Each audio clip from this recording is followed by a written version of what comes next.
7월 22일 오늘 만난 성경 말씀은 요한계시록 14장 14절에서 15절 말씀입니다. 또 내가 보니 흰 구름이 있고 그 구름 위에는 인자와 같은 분이 앉아 있었습니다. 그는 머리에 금 면류관을 쓰고 날이 선 낫을 들고 있었습니다. 또 다른 천사가 성전에서 나와서 구름 위에 앉아 있는 분에게 큰 소리로 외쳤습니다. 낯을 내어 거두어 들이십시오. 땅에 있는 곡식이 무르익어서 거두어 들일 때가 되었습니다. 아멘. 오늘 만나러 만나주시는 하나님을 기대합니다. 요한계시록에는 여러 상징 동물들이 반복하여 등장합니다. 요한계시록 속에서 이 동물들은 생물학적인 존재가 아닌 신학적 함의를 담은 표상으로 작동합니다. 대표적인 상징 동물이 우리 모두 잘 아는 어린 양입니다. 요한계시록에 등장하는 어린 양은 다 자라지 못한 양의 새끼가 아닌 십자가에서 죄 없이 돌아가시고 부활하신 속죄제물 그리스도 예수님을 의미하지요. 그리스도의 영원한 통치와 그 나라의 주권을 의미하는 유다 지파의 사자나 보좌 곁에서 거룩의 성령을 부르는 6날개 달린 신성한 사자, 송아지, 사람 독수리도 널리 알려진 요한계시록의 상징 동물들입니다. 이처럼 긍정적인 상징 동물이 있는가 하면 반대로 하나님과 그분의 통치를 적대하고 수많은 이들을 미혹하는 부정적인 의미를 지닌 상징 동물들이 있습니다. 요한계시록에서는 머리와 뿔이 여럿 달린 붉은 용이, 옛 뱀이, 하나님과 그리스도의 반대편에 서 있는 거대한 악을 의미하는 상징 동물로 사용되고 있습니다. 우리가 지금 읽고 있는 중후반부 12장부터 13장은 부정적 상징 동물들이 연달아 등장합니다. 앞서 언급한 붉은 용과 옛 뱀, 표범의 외양과 곰의 발, 사자의 입을 가진 바다의 맹수, 양의 뿔과 용의 언어를 구사하는 땅의 맹수가 차례로 초월적인 권한과 지배로 세상에 군림하는 장면이 나옵니다. 요한계시록의 저자는 응결된 우주적 악을 표상하는 이 부정적 상징 동물들을 짐승이라고 부릅니다. 짐승으로 번역된 헬라어 테리오는 살아있는 동물 일반을 의미하는 단어 주운이나 길들여진 가축을 의미하는 크테노스와는 다른 함의를 갖고 있습니다. 테리오는 야생의 사납고 거친 포식성 맹수들을 통칭하는 단어입니다. 요한계시록의 짐승들은 다른 생명의 살을 뜯고 피를 마시는 흉폭한 포식자들로 문명의 외양만 일시적으로 갖추었을 뿐 내면을 철저하게 지배의 뿔과 폭력의 이빨을 드러내는 악의 비인간적인 맨 얼굴을 폭로하는 상징입니다. 짐승은 산모가 아이를 출산하면 삼키려 대기하고 있는 악입니다. 그 시도가 불발되자 어머니를 끝까지 뒤쫓아가 해코지를 하려는 악이며 선을 모독하면서 모든 이들을 지배하고 군림하는 악입니다. 사람들을 붙잡아 가두고 칼로 내치는 악이며 위대한 일들을 행하여 많은 이들의 눈을 속이는 악입니다. 우상을 만들고 그 우상에게 생명과 영향력을 불어넣고 사람들이 이에 절하게 만드는 악이자 결국에는 모든 인간을 그들처럼 짐승으로 전락시키려 몸에 짐승의 인증을 새기는 악이지요.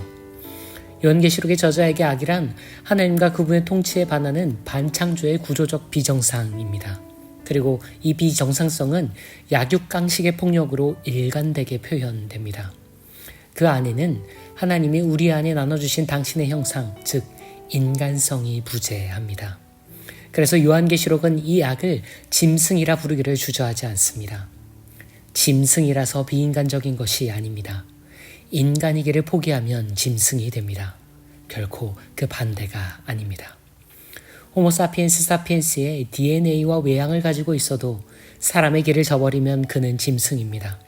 요한계시록에 의하면 강하기에 지배하는 것이 옳다고 부하기에 빼앗는 것이 당연하다고 여기는 삶은 인간의 그것이 아닌 짐승의 습속이자 하나님의 창조 디자인을 훼손하는 악의 다름 아닙니다. 요한계시록은 인간의 외피를 두른 모든 현실을 적나라하게 비추는 거울입니다. 요한계시록이라는 거울에 마주할 때 어떤 문명은 도단한 뿔을 마주하게 됩니다. 어떤 역사는 삐죽 튀어나온 송곳니가 보입니다. 어떤 사회는 날카로운 발톱이 번뜩입니다. 다시 한번 강조합니다. 짐승이기에 비인간이 아닙니다. 인간이기를 멈추기에 인간은 능히 짐승이 됩니다. 이 서늘하고 뼈아픈 짐승의 진실, 악의 현상악을 외면하지 않아야만 오늘 함께 읽은 말씀이 우리 실존과 인간 역사의 중에게 맞닿을 수 있습니다. 짐승의 길에 익숙해져서 짐승의 지배와 통치가 불편하지 않아진 세상. 너도 나도 자발적으로 짐승의 인증을 오른손과 이마에 받아 비인간적 일상을 살아가는 이들의 하늘에 구름이 내려앉습니다. 그 먼 옛날 다니엘이라는 이름을 가진 예언자가 보았던 것처럼 짐승의 세상에 어떤 존재가 내려옵니다. 그때 내가 보니 흰 구름이 있고 그 구름 위에 사람의 아들 같은 분이 앉아 계신데 그분은 금면류관을 쓰셨습니다. 요한계시록이 환상에 돌입한 이후 줄곧 어린 양으로만 묘사되시던 바로 그분이 지금 이 대목에서는 사람에게서 태어난 한 명의 인간으로 등장하십니다. 여기서도 우리는 다시 확인합니다. 어린 양은 십자가와 부활을 살아 참 사람, 참 하나님의 형상이 되십니다.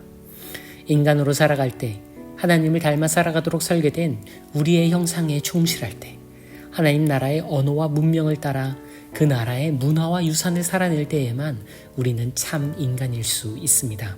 인간으로 살아가려 매 순간 선택하는 이들, 좁고 협착하여도 분명히 존재하는 사람의 길을 걸으려는 이들은 약육강식의 야생 한가운데서도 짐승이 아닌 하나님 나라의 새 아담으로 살아갑니다. 오늘 함께 진지하게 자문하고 엄밀하게 점검해 봅시다. 우리 살아가는 이 세상은 어떤 짐승들의 지배를 받고 있는지요. 우리들은 그 짐승들에게 얼마나 동의하고 어떻게 포섭되고 어느 정도까지 인증되어 있나요? 하지만 우리가 정령 따르고 동참하고 도달하려는 그 참 사람의 길, 참이 인간의 삶은 과연 어떻게 우리에게 지금도 다가오고 있나요? 요한계시록이라는 이 거울로 우리의 사회와 현실, 역사와 문명, 실존과 일상을 함께 비추어 보는 오늘 하루가 되기를 소원합니다. 주님, 사람이지만 참 사람이 되고 싶습니다. 인간이지만 더 인간이 되길 원합니다. 당신을 따라, 당신을 닮아 당신이 되길. 짐승의 세상에 지금도 오고 계시는 참 사람, 참 하나님, 그리스도 예수님 그 이름으로 기도합니다. 아멘. 이제 두 가지 제목으로 함께 기도합니다. 먼저 지어주신 그 형상, 사람의 딸, 사람의 아들로 오늘도 살아갈 수 있도록, 이어서 온 세상 가득한 짐승의 뿔, 짐승의 이빨, 짐승의 발톱으로부터 보호를 구하며 속히 그 인자의 구름을 온 세상이 마주하도록 기도하신 후에 개인의 기도로 경건을 이어갑니다.